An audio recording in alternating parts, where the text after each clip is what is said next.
میرے عزیز دو ایک باتیں آپ کی خدمت میں عرض کرنی ہیں۔ انسان جو ہوتا ہے نا، یہ کسی نہ کسی کے پیچھے چلتا ہے۔ سارے لوگ ہی کانوں کے کچے ہوتے ہیں، بس اتنا فرق ہوتا ہے، کچھ تھوڑے زیادہ کچے ہوتے ہیں، کچھ تھوڑے کم کچے ہوتے ہیں۔ انسان اپنے مزاج کے لحاظ سے تقلید کرنے کا، پیچھے چلنے کا مزاج رکھتا ہے۔ اس کی طبیعت ہوتی ہے، یہ کسی کی بات مانتا ہے، کسی کی سنتا ہے، پیروی مزاج ہوتا ہے۔ کچھ لوگ یہ بات مانتے ہیں کہ میں فلانے کو فالو کرتا ہوں، کچھ مانتے نہیں، لیکن سبھی کسی نہ کسی کے پیچھے۔ حضرت شیخ الاسلام خواجہ قمر الدین سیالوی رحمۃ اللہ علیہ کی خدمت میں ایک شخص نے آ کے کہا کہ آپ امام اعظم کی تقلید نہ کیا کریں، امام صاحب کی بات نہ مانا کریں۔ تو خواجہ صاحب شیخ تو تھے ہی، طریقت اور تصوف میں تو اللہ تعالیٰ نے انہیں دسترس عطا فرمائی تھی، وہ منطقی اور فلسفی بھی بڑے تھے۔ اس شخص نے کہا کہ آپ امام صاحب کی بات نہ مانا کریں۔ تو خواجہ صاحب بڑے دھیمے اور بڑے میٹھے انداز میں ہنس کے فرمانے لگے، تیری یہ بات مان لوں؟ اس نے کہا امام اعظم کی بات نہ مانے، تو فرمانے لگے تیری یہ بات مان لوں؟ تو بندہ غور سے دیکھنے لگ گیا، آپ فرمانے لگے خدا کے بندے، اگر تیرے جیسے بیوقوف کی بات مانی جا سکتی ہے تو امام اعظم تو صحابہ کے شاگرد ہیں۔ ہمارا مزاج ہے، کسی کے پیچھے چلتے ہیں۔ ہمیں ہمارے رب نے ہمارے اوپر رحمت کر دی، آسانی کر دی، کہا تمہیں رستہ آسان بتا دیتے ہیں۔ لَقَدْ كَانَ لَكُمْ فِي رَسُولِ اللَّهِ أُسْوَةٌ حَسَنَةٌ، تمہارے لیے نبی پاک کی زندگی میں بہترین نمونہ ہے، بہترین۔ آپ پڑھیں لوگوں کو، آپ کسی شخص کو پڑھیں گے، پھر اس پر جو تنقید ہو رہی ہوگی وہ تنقید برائے تنقید ہو یا تنقید برائے تعمیر ہو، آپ جب اس تنقید کو پڑھیں گے تو کہیں نہ کہیں آپ کو لگے گا کہ اس بندے میں قباحت بھی ہے، اللہ والوں کو چھوڑ کے۔ لیکن رسول پاک صلی اللہ علیہ وسلم کی ذات ایسی ہے کہ آپ حضور کو جس جہت سے بھی پڑھیں گے، جس انداز میں بھی پڑھیں گے، آپ کا کلیجہ ٹھنڈا ہوگا، دل کو اطمینان ہوگا، ذہن مطمئن ہوگا، اور اللہ تعالیٰ سینے کو فراخی عطا فرمائے گا۔ ہمارا چونکہ زیادہ تر مزاج جذبات میں رہنے کا ہے، طبیعت اس طرح کی ہے، ہم کچھ چیزوں کو باریک بینی سے سوچتے نہیں، گہرائی میں نہیں اترتے۔ رسول پاک صلی اللہ علیہ وسلم کو اللہ نے بڑی شانیں عطا فرمائی، حضور کو اللہ نے بڑی عظمتیں عطا فرمائی، بڑی۔ اللہ کے رسول صلی اللہ تعالیٰ علیہ وسلم امام الانبیاء ہیں۔ دیکھیں نا، کوئی آدمی کسی جماعت کی ایک چھوٹی سی تحصیل کا صدر ہوتا ہے تو وہ کارڈ بنوا لیتا ہے، اور اس پہ اس نے کئی جگہوں پہ لکھوایا ہوتا ہے کہ میں صدر ہوتا ہوں، یہ میں دنیا میں، تو لوگ اپنا کارڈ دے کے نا تو فوراً پہ میرا بھی مانگتے ہیں۔ تو میں کہتا ہوں میں نے تو کبھی بنوایا ہی نہیں، ضرورت ہی نہیں پڑی، کبھی بنوایا ہی نہیں، کارڈ کی کیا ضرورت ہے؟ اگر خوشبو ہو تو وہ آ جاتی ہے، اسے بتانا تھوڑی پڑتا ہے کہ میں خوشبو ہوں۔ تو ہوتا یہ ہے کہ چھوٹی سی تحصیل کا ایک شخص اور کسی جگہ اسے کوئی نمائندگی ہے تو وہ بات کرتا ہے، ہم تقریریں کر دیتے ہیں، آپ لوگ سن لیتے ہیں، ذرا غور تو کریں کیا کہہ رہا ہوں۔ کائنات میں سب سے بہترین انسان نبی اور رسول ہوتے ہیں، اور اللہ نے اپنے محبوب پاک کو نبیوں کا امام بنایا ہے۔ اس فضیلت کو سمجھیں۔ یہاں نا جو لوگ لاڈلا کہلاتا ہے نا کوئی بندہ کہ میں لاڈلا ہوں، ویسے یہاں لاڈلے بدلتے رہتے ہیں، کبھی کوئی لاڈلا ہوتا ہے، کبھی کوئی لاڈلا ہوتا ہے، ویسے یہاں لاڈلے بدلتے ہیں، لیکن جو لاڈلا ہوتا ہے نا وہ بتاتا بھی ہے کہ میں لاڈلا ہوں۔ اور کسی کا بھی کوئی لاڈلا ہو جائے تو وہ ناز نخرے دکھاتا ہے، رسول کریم اور رب کے لاڈلے محبوب ہیں۔ لیکن جو بات میں نے آپ کی خدمت میں عرض کرنی ہے، آپ اس پر توجہ کریں گے۔ حضور امام الانبیاء ہیں، اللہ کے محبوب ہیں، نبی پاک علیہ السلام کا پتھروں نے کلمہ پڑھا ہے، چاند حضور کے اشارے پر ڈوبتے ہوئے واپس لوٹ آیا ہے، سورج ڈوبتے ہوئے آ گیا ہے، چاند کے 2 ٹکڑے ہوئے ہیں، یہ ساری حضور کی شانیں۔ اللہ نے اپنے محبوب کو معراج عطا فرمائی ہے۔ لیکن ملت کے جوانوں، آپ کو پتہ ہے ہمارے نبی پاک کا سب سے پہلا تعارف کیا ہے؟ حضور کا سب سے پہلا تعارف یہ ہے کہ یہ صادق اور امین ہے۔ یہ سچ بولتے ہیں۔ حضور کے اسوہ نور کی پہلی بات جو لوگوں کے سامنے آئی تھی وہ یہ تھی کہ یہ صادق ہیں، یہ سچے ہیں، یہ جھوٹ نہیں کہتے۔ ہم کو پتہ ہے رسول پاک صلی اللہ علیہ وسلم سے پوچھا گیا تھا حضور مومن کنجوس ہوتا ہے؟ فرمایا کبھی ہو جاتا ہے۔ یا رسول اللہ مومن بزدل بھی ہوتا ہے؟ فرمایا کبھی ہو جاتا ہے۔ یا رسول اللہ مومن جھوٹ بولتا ہے؟ تو میرے کریم نے فرمایا نہیں، میرا مومن جھوٹ نہیں بولا کرتا۔ حضور کا جو پہلا تعارف ہے نا، یہ جو حضور کی 40 سالہ زندگی ہے نا، اسے نبی پاک علیہ السلام نے اپنی نبوت کی دلیل کے طور پر بیان فرمایا ہے۔ فرمایا فَقَدْ لَبِثْتُ فِيكُمْ عُمَرًا مِّن قَبْلِهِ أَفَلَا تَعْقِلُونَ۔ محبوب آپ ان سے کہہ دے میں نے تمہارے بیچ وقت گزارا ہے، تمہیں عقل نہیں؟ کوئی میری طرح کا سچا دیکھا ہے تو دکھاؤ۔ آج میری ملت کا سب سے بڑا مسئلہ جھوٹ ہے، سب سے بڑا مسئلہ اعتماد نہیں۔ بیوی اپنے شوہر سے کہتی ہے کہ تو تھوڑے پیسے دے لیا کر، تھوڑے ایک جوڑے پہ میں گزارا کر لوں گی، میرے ساتھ سچ تو بول۔ تو لاہور جاتا ہے تو لاہور کا بتا کے جا۔ ماں کہتی ہے پتر سے کہ پتر تھوڑی باتیں بتایا کر پر سچی بتایا کر۔ قوم کا اعتماد اٹھ گیا سیاستدانوں سے، تم نے لمبے چوڑے وعدے کیے، تم نے بڑی باتیں سنائی۔ تم دیکھیں نا، آپ کی توجہ اگر ہو تو میں ایک حوالہ اس طرح کا بھی عرض کروں آپ کی خدمت میں۔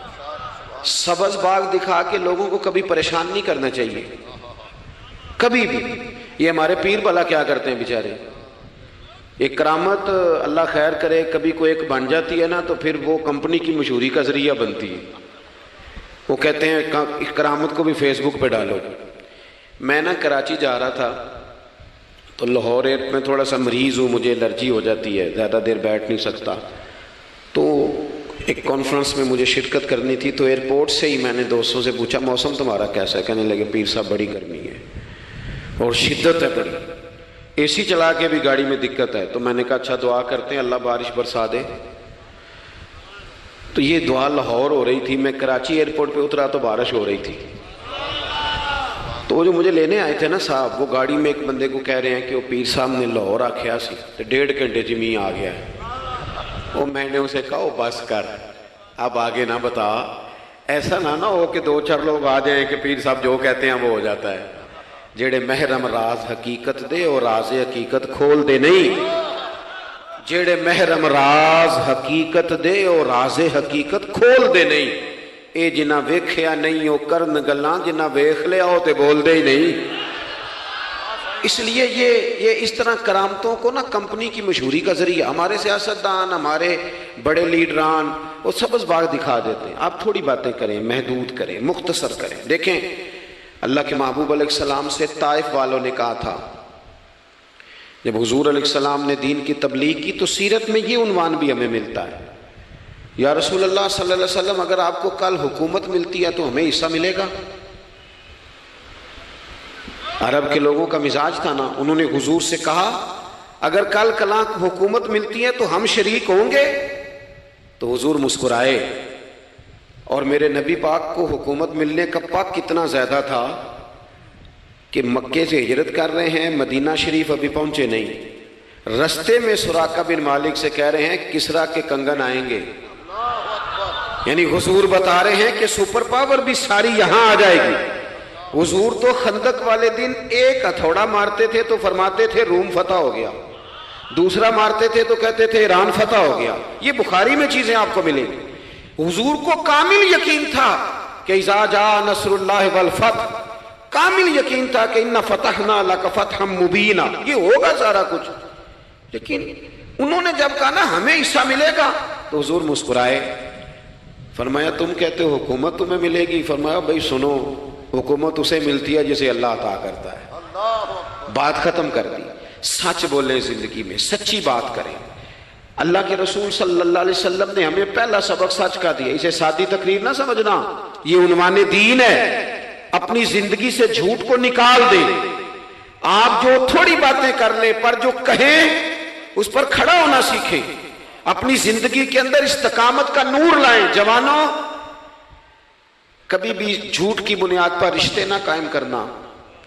آتے ہیں رشتہ دیکھنے والے تو کوئی باتیں سناتے ہیں، ہمارے گھر والے ہو بیٹا تو ولی ہوتا ہے، کیا بات ہے؟ اور پھر بعد میں یہ حالت ہوتی ہے کہ اماں کہتی ہے میں آپ بڑا سمجھانی ہے انہوں میری بھی نہیں سنتا، تو وہ رشتہ دیکھتے وقت تو آپ نے کہا تھا کہ بہت بڑا درویش ہے آپ.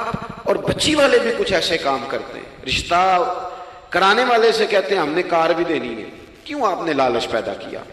کیوں پہلے آپ نے خرابیاں کی؟ اپنی زندگی میں سچ بولیں، سچی بات کریں، کبھی بھی کوئی ایسا کام نہ کریں جس سے کہ لوگوں کی طبیعت ایسی ہو کہ لوگ سمجھیں کہ یہ لوگ تو غلط بیانی کے عادی ہیں.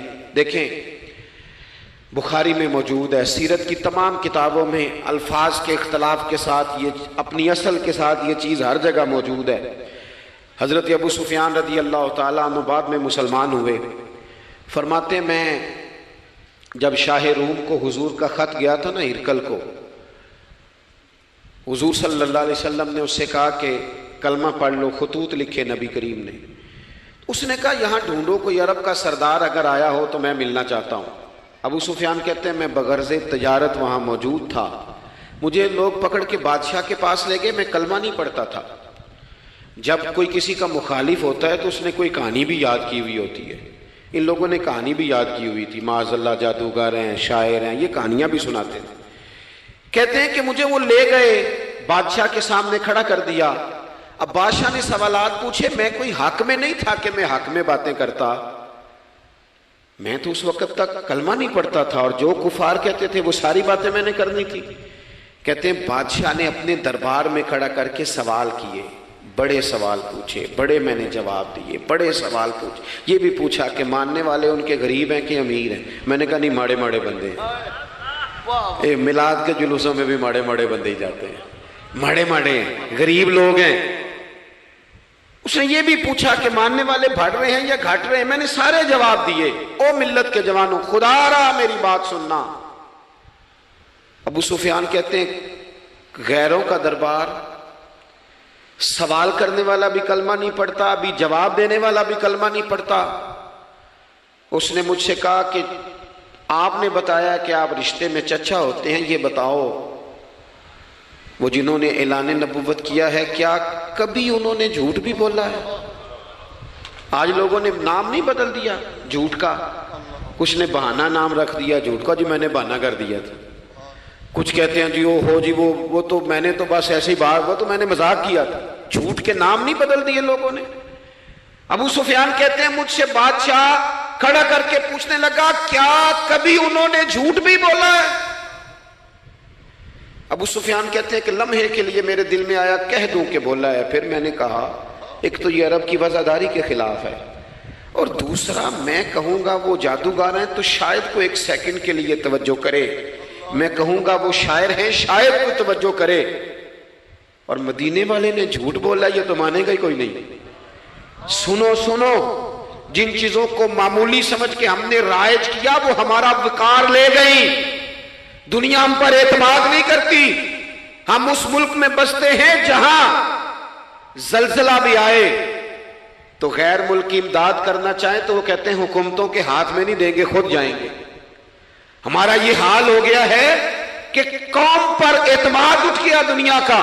ہمیں پلٹنا ہے، ہم نے دیکھنا ہے ہمارا رویہ کیا ہے، ہمارا انداز کیا. تھوڑی کر لیں باتیں، کوئی ضروری ہے صبح شام بولنا؟ تھوڑے کر لیں باتیں، تھوڑے دعوے کر لیں، کوئی ضروری ہے؟ سنو میرے عزیز، ابو سفیان کہتے ہیں کہ اس نے کہا کبھی جھوٹ بھی بولا ہے؟ میں سوچ میں پڑ گیا. بادشاہ نے پھر دوہرا کے کہا سردار چپ کر گئے ہو، میرے آخری سوال کا جواب دو، کیا کبھی اس کریم نے جھوٹ بولا ہے؟ ابو سفیان کہتے ہیں میرے ہاتھ میں چھڑی تھی، میں نے وہ زمین پر رکھی اور میں کھڑا ہو گیا. میں نے کہا سردار سن، وہ میرے رشتے میں بھتیجے ہیں، میری بڑی مخالفت ہے، میں نے ان کے خلاف جنگیں لڑی ہیں، کبھی وہ غالب آئے کبھی میں غالب آیا، آج تک میں لڑ رہا ہوں. لیکن میں ایک بات تمہیں ذمہ داری سے کہتا ہوں، میں غیر نہیں ہوں، وہ میرے بھتیجے ہیں. میں نے ان کو ماں کی گود میں بھی دیکھا ہے، دادا کے کندھوں پہ بھی دیکھا ہے، چچا کے گھر میں بھی دیکھا ہے، ختیجہ کا دولہا بنے بھی دیکھا ہے، زینب سے لے کر فاطمہ تک بیٹیوں کو گود میں کھیلتے بھی دیکھا ہے، میں نے انہیں بدر اور احد میں آتے بھی دیکھا ہے. میرے سامنے پیدا ہوئے اور میرے سامنے ان کے بالوں میں سفیدی آئی. مخالفت اپنی جگہ پر، پر میں تمہیں یہ بات ذمہ داری سے بتاتا ہوں، اس محبوب کی زبان سے جو بھی نکلتا ہے حق اور سچ نکلا کرتا ہے۔ وہ اسیر دشمن کی چاہ میں بھی، مخالفوں کی نگاہ میں بھی وہ امی ہے، صادق ہے، معتبر ہے، میرا پیغمبر عظیم تر ہے، میرا پیغمبر عظیم تر ہے، میرا پیغمبر عظیم تر ہے۔ ابو سفیان کہتے ہیں میں یہ لفظ کہے تو کتنے ہی لوگ دربار میں رو پڑے، ایک سناٹا چھا گیا، کوئی صحابی نہیں وہاں، کوئی نعرہ لگانے والا نہیں، کوئی اپنا نہیں، لوگ رو پڑے۔ کہتے ہیں بادشاہ نے چادر اٹھائی کندھے پہ رکھی، کچھ دیر سوچتا رہا، پھر وہ چل دیا۔ میں نے پیچھے سے آواز دی، میں نے کہا تو نے اتنے سوال پوچھے، میں نے اتنے جواب دیے، کوئی رزلٹ بھی تو بتانا کیا نکلا، نتیجہ کیا ہے؟ تو بادشاہ نے پلٹ کے میری طرف دیکھا، کہنے لگا سردار نتیجہ تو نکل آیا نا یار، جس بندے نے بندوں سے جھوٹ نہیں بولا وہ یہ جھوٹ کیوں بولے گا کہ میں اللہ کا رسول بن کے آیا؟ اس نے او میرے بھائی اپنی زندگی میں سچ لاؤ، خدا را ہمارے گھروں سے لے کر حکومت کے ایوانوں تک ضرورت سچ کی ہے، ضرورت سچ کی ہے۔ دوسری بات، اپنی زندگی میں دیانتدار ہو جائیں، چھوڑ دے سامنے والا کیا کر رہا ہے، میں اپنے اس ممبر سے دیانتدار ہوں کہ نہیں، یہ میں نے اللہ کو جواب دینا ہے۔ میں نے اتنی عزت سمیٹی ہے، دین کے نام پہ سمیٹی ہے، میں نے اللہ کو جواب دینا ہے۔ ہم سارا دھیان دوسروں کا رکھنے لگ گئے۔ حضرت خواجہ نصیر الدین چراغ دہلوی رحمۃ اللہ علیہ سے بادشاہ نے آ کے وظیفہ پوچھا تھا، حضرت کو وظیفہ بتائے، تو خواجہ صاحب فرمانے لگے اپنا کام دیانتداری سے کر، یہی سب سے بڑا وظیفہ ہے۔ اپنی زندگی میں دیانتداری، امانت داری، آپ اس طرح کے ہو جائیں کہ آپ جس طرح آپ سمجھے نا کہ یہ حرام جانور ہے تو میرے منہ میں جائے گا تو مجھے الٹی آئے گی۔ آپ کبھی دیکھیں نا کہ حرام گوشت کوئی آپ کو بتا دے، آپ دو لقمے آپ نے کھا بھی لیے، لطف آیا، تو کسی نے کان میں کہا یہ تو ذبح ہی نہیں ہوا تھا، بیمار تھا، تو الٹی آ جاتی ہے کہ نہیں؟ بولو، کیا آ جاتی ہے؟ انسان کا ذہن قبول کرتا ہے حرام کھانے کو؟ 2 کلو گوشت پہ الٹی آتی ہے تو 2 کروڑ روپے پہ کیوں نہیں آتی؟ ہمارے ایک دوست ہیں، ایک یونیورسٹی کے لیکچرار ہیں، مجھے ایک دفعہ فرمانے لگے پیر صاحب عجیب بات ہے، ایک بندے کو نا کہیں جوتا پڑا مل گیا، بڑا قیمتی تھا پر ایک پیر تھا جوتے کا۔ ہماری دیانتداری کچھ اس طرح کی ہے، ایک پیر ملا، جوتا بڑا قیمتی تھا، مہنگا تھا، تو اس نے اس کا مالک ڈھونڈنا شروع، یہ کس کا ہے، یہ کس کا ہے، یہ وہ شور کر رہا ہے، لیکن تھوڑا سا آگے جا کے جوتے کا دوسرا پیر مل گیا، پر اس نے مالک ڈھونڈنا بند کر دیا۔ اس کو اب اس کا دوسرا پاؤں مل گیا تو اب اس نے، یعنی کئی دیانتدار بڑے دیانتدار ہیں لیکن دوسروں کے معاملے میں، اپنے معاملے میں نہیں، اپنی زندگی میں انصاف کریں۔ میں مسجد میں جمعہ پڑھاتا ہوں، میں نے ایک دن اپنے ایک مدرسے کے طالب علم سے پوچھا، بیٹا جمعرات کو میں نے پوچھا، میں نے کہا صبح جمعہ میں تقریر کیا کرنی ہے؟ کہتے میں جو فیصلہ نہیں کیتا۔ میں کہا تو بڑا مولوی ہے نا، میں چھوٹا، میں تو جمعہ پڑھا کے شام میں فیصلہ کر لینا بھی اگلے جمعے کی بیان کرنا ہے۔ کیوں؟ میں چاہتا ہوں میں ممبر سے دیانتدار رہوں، میں ایک ہفتہ تیاری کروں، میں نے قوم کو اللہ رسول کا دین بتانا ہے۔ میرا یہ مقصد تو نہیں ہے کہ 1 گھنٹہ مجھے ملے تو میں نے کسی طریقے سے اسے پار کرنا ہے۔ آپ اپنے کام کے ساتھ ہمیشہ دیانت کا مظاہرہ کریں۔ اگر آپ دیانتدار ہو جائیں، حضرت سعید بن عامر رضی اللہ تعالیٰ عنہ کو حضرت عمر نے کہا میں آپ کو ایک صوبے کا گورنر بنانا چاہتا ہوں، رو پڑے، فرمانے لگے اس قابل نہیں ہوں۔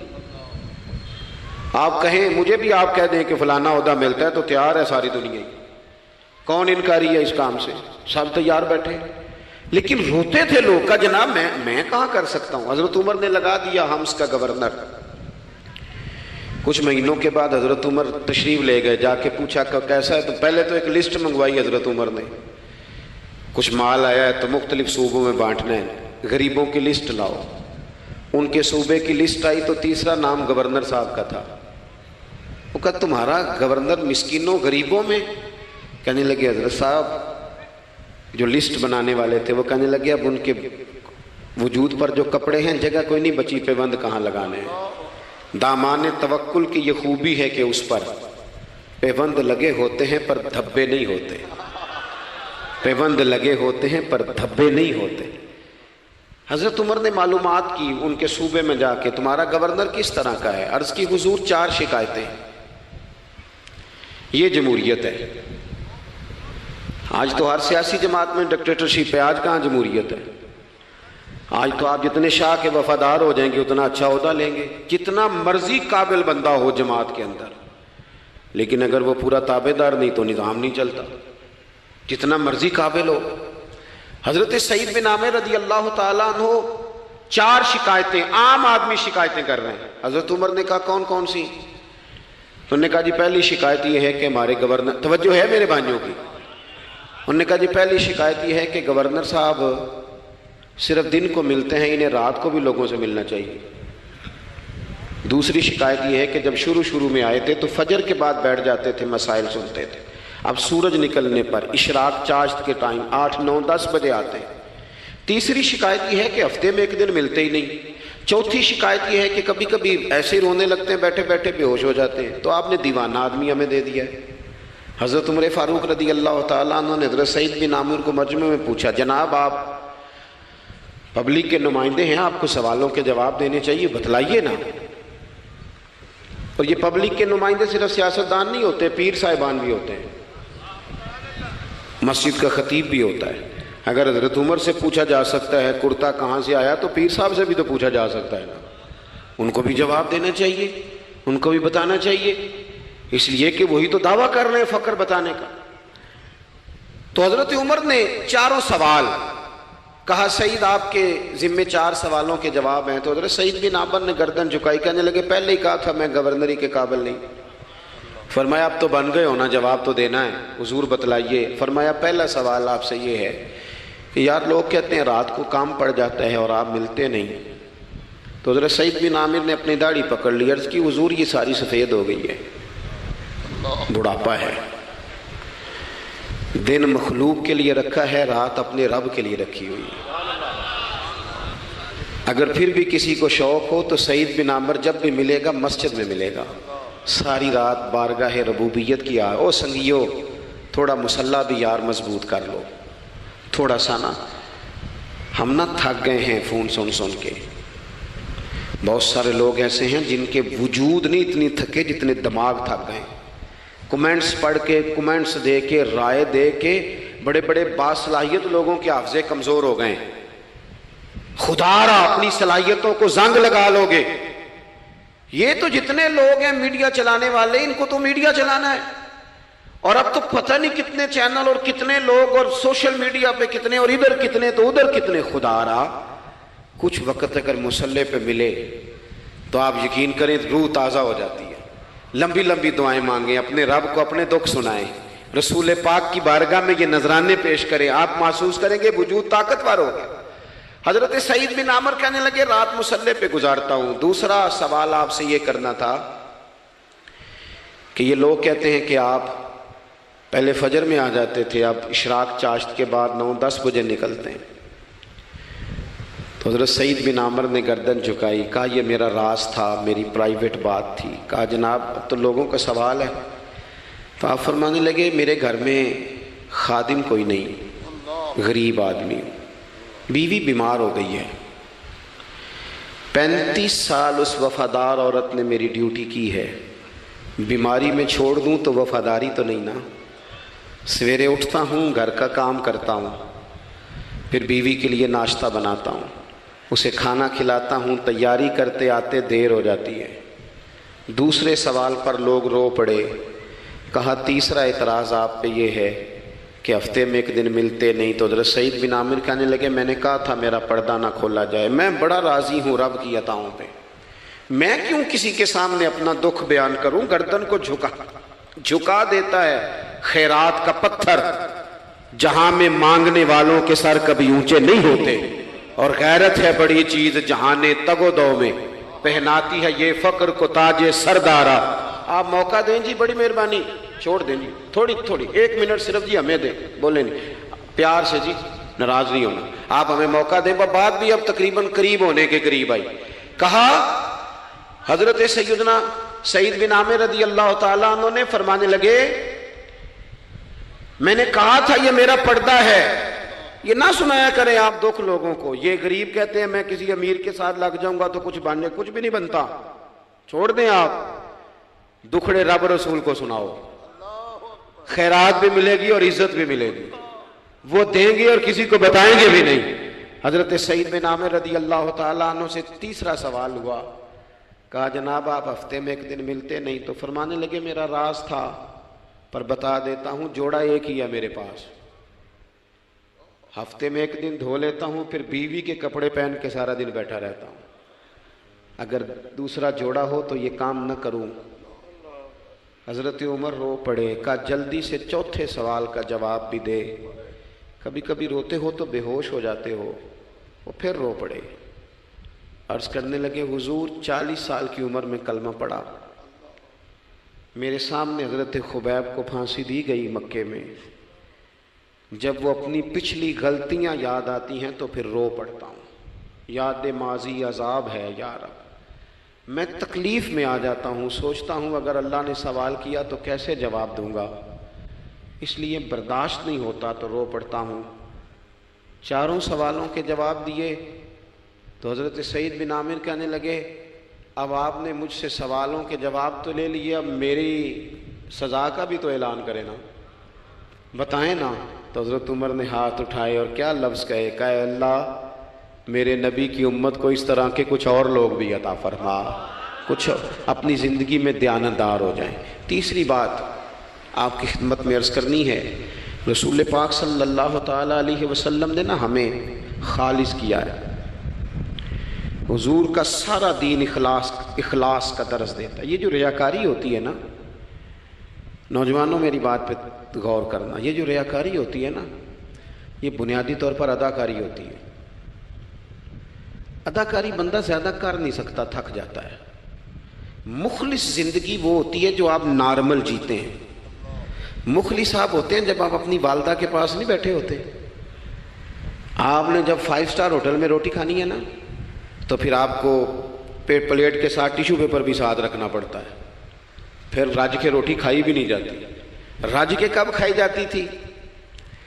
میں ایک جگہ مجھے بڑے اچھے ہوٹل میں رکھا گیا اور مجھے بڑا انہوں نے محبت کی، تو جب میں لوٹ رہا تھا نا واپس پاکستان تو مجھے کہہ رہے تھے آپ کو مزہ تو آیا ہوگا، میں نے کہا نہیں جی، سچ پوچھیں تو پھر یہ ہے کہ مزہ جب ہی آتا تھا جب اماں سویرے روٹیاں پکاتی تھی، وہ کہندی سی پتر ہے پیڑا نہ اتنے کول ہی لے آیا، تو اس کے پاس بیٹھتے تھے، تو پھر اماں جب سالن دیتی تھی تو کہتی تھی ہور نہیں ہو ملنا، دوجیاں نو بھی دینا ہے۔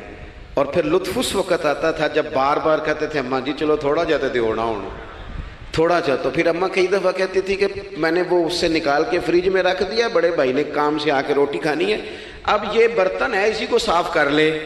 او بھائی میں نے اپنے ابا جی کو دیکھا خودداری کا، میں نے ایک دن ان سے پوچھا میں کہ ابا جی تو انہوں پسند کی ہے، ہم پڑھتے تھے نا انٹرویو اخباروں میں تو 2-4 سوال ہر بندہ پوچھتا تھا، اب تو انٹرویو زیادہ لوگ لیتے ہیں تو اب تو کبھی اتنا موقع ہی نہیں ہوتا، کس کا سنیں کیا کریں، یہ تو چھوڑ دیا کام۔ اخبار میں کبھی انٹرویو آتا تھا تو مسجع مکفہ ہوتا تھا، لکھنے والے بھی اچھے ادیب ہوتے تھے، جملے چبھتے نہیں تھے طبیعت میں، تو 2-4 سوال بڑے ضروری ہوتے تھے، پھول کون سا پسند ہے، کھانے میں کیا پسند ہے، رنگ کون سا پسند ہے، یہ 2-4 سوال ہر ایک سے ہوتے تھے۔ میں نے اپنے والد صاحب سے ایک دن پوچھا میں کہ ابا جی تو انہوں پسند کیے، تے فرمان لگے پتر جے تے لگی ہوئے بھوک تے پھر ہر تے جے نہ لگی ہوئے تے پھر نخرے ہی نخرے نے، تو اس لیے بھوک لگی ہو۔ وہ ہمیں پتہ کیا بتاتے تھے، میں آج بھی نا بہت ساری چیزیں گاڑی میں رکھ لیتا ہوں، آج بھی جو کھانا اپنی مرضی سے کھاتا ہوں وہ پیٹ بھر کے کھایا جاتا ہے، جو تصویروں کی شدت سے باہر ہوتا ہے وہ کھایا جاتا ہے، اس کو آپ قبول کر لیتا آپ کا وجود۔ یاد رکھنا میرے عزیز، میرے نبی پاک صلی اللہ علیہ وسلم نے فرمایا ہے بہترین روٹی وہ ہے جو تو اپنے ہاتھوں کی کمائی سے کھاتا ہے، وہ بہترین رزق ہے جو تو، اور حضور نے فرمایا اللہ کے نبی حضرت داؤد محنت کر کے کھانا کھاتے، دعوتوں پہ جا کے تو بندہ بیمار رہنے لگ جاتا ہے، وہ تو کام ہی ختم ہو جاتا ہے۔ والد صاحب کہا کرتے تھے کہ لو میں پا دیتے نے تو انہوں دانے پڑولے چ تے ماں تواڈی نے تو انہوں 4 پا دیتا ہے، لو ان تو انہوں پرواہ نہیں ساریاں گرمیاں، موج کرو، یہ اصل تھا ہمارا، اس پہ واپس آ جائیں، اس پہ آ جائیں، یہ صحت افزا روٹیاں یہ کھائیں، بڑی گاڑیوں کا اور بڑی چیزوں کا شوق چھوڑ دیں، محنت ڈٹ کے کریں، لیکن زندگی اصل پہ لے آئیں، اصل زندگی خالص ہوتی ہے۔ میرے نبی پاک صلی اللہ علیہ وسلم نے فرمایا ریاکار، میں پوری حدیث نہیں سناتا اشارہ کرتا ہوں، حضور نے فرمایا ریاکار اگر عالم بھی ہو ریاکار اگر سخی بھی ہو، حتیٰ کہ صحیح حدیث میں فرمایا ریاکار شہید بھی ہو اور ماری جائے اس نیت سے کہ لوگ مجھے شہید کہیں گے، تو فرمایا صبح قیامت اللہ ان اعمال پر بھی اجر عطا نہیں کرے گا۔ اپنی زندگی میں اخلاص پیدا کرے، اور جب خلوص آتا ہے، جب للہیت آتی ہے، مشکل ترین خلافت حضرت ابوبکر صدیق کی ہے۔ یہ جو حضرت عمر نے بڑی اعلیٰ خلافت کی ہے نا، یہ بنیادیں حضرت ابوبکر نے مضبوط کر کے دی تھی۔ فتنوں کے تو سر کچل دیے تھے حضرت صدیق اکبر نے، اب حضرت عمر کے لیے کام کرنا انہوں نے آسان کر دیا تھا۔ میں اکثر کہا کرتا ہوں کہ حضرت عمر کی خلافت کی مضبوطی میں بڑا کردار حضرت ابوبکر صدیق کا ہے۔ اگر وہ مضبوطیاں نہ کرتے اتنی تگڑی تو کام آگے چلتا نہیں تھا۔ حضرت سیدنا ابوبکر صدیق کو بڑے فتنوں کا سامنا تھا، ختم نبوت کے محاذ پر کام کرنا ہے، منکرین زکوٰۃ پیدا ہو گئے، امت کو سنبھالنا ہے۔ یہ ساری ڈیوٹیاں کر کے نا دنیا سو جاتی تھی، وہ دنیا سو جاتی تھی، حضرت صدیق اکبر ایک نابینا مائی کے گھر میں جھاڑو دینے چلے جاتے تھے۔ جب بندہ مخلص ہو جاتا ہے نا، ایک نابینا معذور عورت جھاڑو دے رہے ہیں، جب تھوڑا سا وقت بچتا نا عصر کے لیے، یہ ٹائم میں نے اپنے لیے رکھا ہوا ہے، تو مدینہ شریف میں ایک بیوہ تھی جس کی 5-6 بیٹیاں تھی، بیٹا کوئی نہیں تھا، اس کے گھر جاتے تھے، بکریوں کا دودھ دھو کے آتے تھے۔ معمولی آدمی نہیں، خلیفہ وقت کی بات، کس لیے؟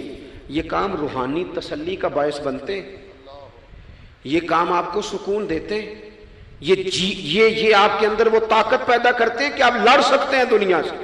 جب آپ کے پیچھے دعائیں ہوتی ہیں تو پھر میدانوں میں کھڑا رہنا آسان ہو جاتا۔ حضرت عمر فاروق فرماتے ہیں تیسرا دن تھا جناب صدیق اکبر کے وصال کو، میں مسجد نبوی شریف میں بیٹھا تھا تو 2-3 چھوٹی چھوٹی بچیاں آ گئیں، آ کے کہنے لگی چچا آپ خلیفہ بنے؟ میں نے کہا ہاں، ہمارے ساتھ چلیں گے؟ میں نے کہا پتر تمہارے ساتھ کیا ہے؟ کہنے لگے ابو بکر صدیق عصر کے بعد ہمارے گھر آتے تھے، ہمارا بھائی کوئی نہیں، باپ انتقال کر گئے، بکریوں کا دودھ دھو کے دے جاتے تھے، کچھ بیچ کے گزارا کر لیتی تھی، کچھ پی لیتی تھی۔ 3 دن سے میری ماں رو رہی ہے، میری بہنیں روتی ہیں، اکھاں جدوں میٹیاں زمانہ مینوں روے گا، اونج تے بے قدراں کچھ قدر نہ جاتی، کیتی خوب تسلی ہو، لیکن اکھاں جدوں میٹیاں زمانہ مینوں روے گا، اپنا تے اپنا بیگانہ بھی مینوں روے گا، جدوں نہ میں دسیا میں خاراں نوں میخانے وچ، پھر جام ٹوٹ جان گے تے میخانہ مینوں روے گا، کئی لک لک رون گے تے کئی بک بک رون گے، گلیاں دا یانا تے سیانا مینوں روے گا۔ اور کسی نے کہا تھا میرے مرنے پہ ہر سو شور مچ جائے گا دیکھو گے، یہ رحمت کی امید لگاتے کہا، کرم کی امید، آج جسے کہا، نذرانے میں کہا کسی درویش نے، کہنے لگے میرے مرنے پہ ہر سو شور مچ جائے گا دیکھو گے، کہنے الوداع سرکار خود تشریف لائیں گے۔ اور کسی نے کہا تھا کہ بعد مرندے مکھڑا میرا ہو جاوے جے تازہ، پھر سمجھ لینا محبوب میرے نے آن پڑیا جنازہ۔ تو بھائی اپنی زندگی میں اخلاص پیدا کرے۔ ہم نا غریب لوگ بھی امیروں سے تصویر کھنچوانا پسند کرتے ہیں، امیروں سے اپریشیٹ کرنا چاہیے محنت کرنے والے آدمی کو، جس کو پسینہ آ گیا نا ریڑھی پہ کھڑے ہوئے، وہ بڑا باوقار آدمی، اسے پسینہ آ گیا۔ میں ابھی بھی کبھی کبھی جوتا گنڈوا لیتا ہوں، چونکہ میں نے دیکھا ہے میرے ابا جی مجھے کہتے تھے لے جا جتیاں توڑے چ پا کے ساریاں گنڈا لیا، تو یاد ہے تو میں ابھی بھی چلا جاتا ہوں۔ تو ہمارے ایک پرانے موچی ہیں، میں ان کے پاس ایک دن، وہ بڑے خوددار آدمی، 5 روپے کے 10 دے دے نا، وہ ان کو 10 دے دو، کہتے چوکا اپنے 5 روپیے۔ وہ ایک شاعر بیٹھے تھے نا، تو شاعر بھی بیچارے کئی اسی طرح کے ہوتے ہیں، ناراض نہ ہو جائیں شاعر، لیکن وہ کئی دفعہ نا ان کو بھی دیکھ کے لگتا ہے کہ کئی دنوں سے بیچارے نے روٹی نہیں کھائی۔ تو موٹی چادر لیے گرمیوں میں کسی چوک میں بیٹھا تھا نا شاعر، تو کوئی بندہ جاتے ہوئے 5 روپے دے گیا، اس نے کہا یہ کیا ہے؟ کہنے لگا کھانا شانا کھا لینا، پر شاعر نے کمال بات کی، اس نے کہا یہ آرزوئے کرم اور میں آپ سے کروں، یہ آرزوئے کرم اور میں آپ سے کروں، یہ بھیک اس کو دیجیے جس کا خدا نہ ہو۔